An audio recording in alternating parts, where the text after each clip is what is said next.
আছে সূরা ফুরকানের মধ্যে, মক্কার একজন কাফের সর্দার নবীজিকে একদিন দাওয়াত দিছিল।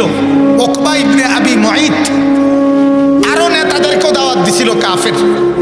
নবীজিও যখন আসছে, আল্লাহর নবী তখন বলছে উকবাকে, আমি আপনার খাবার গ্রহণ করব না যদি কালেমা না পড়েন।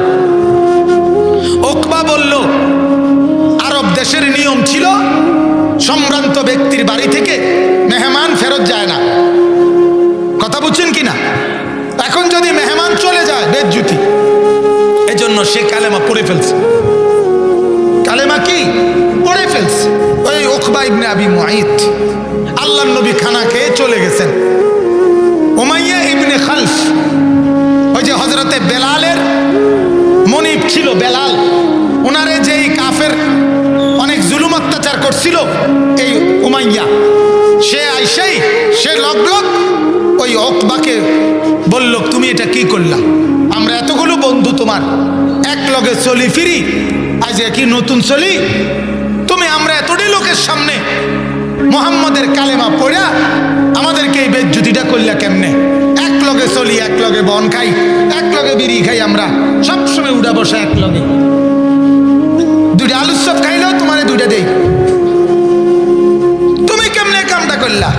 উকবা বলে, দেখো আমি তো পড়ছি বিপদে, আমি কালেমা পড়তে চাই নাই, কিন্তু ওই যে মেহমান বিদায় নিবে, এটা তো আমার জন্য বেজ্জুতি, এই জন্য আমি কি করছি, কালেমাটা পড়ে ফেলছি। তখন উমাইয়া বলছে, যদি মন থেকে বলে না থাকো, আর আমাদের সাথে যদি বন্ধুত্ব রাখতে হয়, চলাফেরা করতে হয়, তাহলে এখন গিয়ে মুহাম্মাদের কালেমা মুহাম্মাদের সামনে গিয়া থুতু মাইরা কালেমা ফেরত দাও। তাফসীরের মধ্যে আছে ওই জালেম সাথে সাথে গিয়ে আল্লাহর নবীর সামনে থুতু মাইরা বলছে, মুহাম্মদ তোমার কালেমা তোমারে ফেরত দিলাম। আল্লাহ তাআলা তখন কোরআনের এই আয়াত নাজিল করে বলছে, হায় বেঈমান, ও চিরেই টের পাইবে, আল মুলকু ইয়াউমাইদিনিল হাক্কু লিররহমান ওয়া কানা ইয়াওমান আলাল কাফিরিনা আসীরা। হাশরের ময়দানে সেদিন একমাত্র আমার বাদশাহী থাকবে, আর সেদিন তুই কাফেরদের জন্য বড় কঠিন মুসিবত হবে। সেদিন তুমি বলবা, এই আল্লাহ বলতেছে, ওয়া ইয়াওমা ইয়াআদ্দুজ যালিমু আলা ইয়াদাইহি, সেদিন আল্লাহ বলে প্রত্যেকটা পাপী, প্রত্যেকটা নাফরমান এই মন্দ লোকের সঙ্গী হওয়ার কারণে আফসোস করবে। কেমন আফসোস?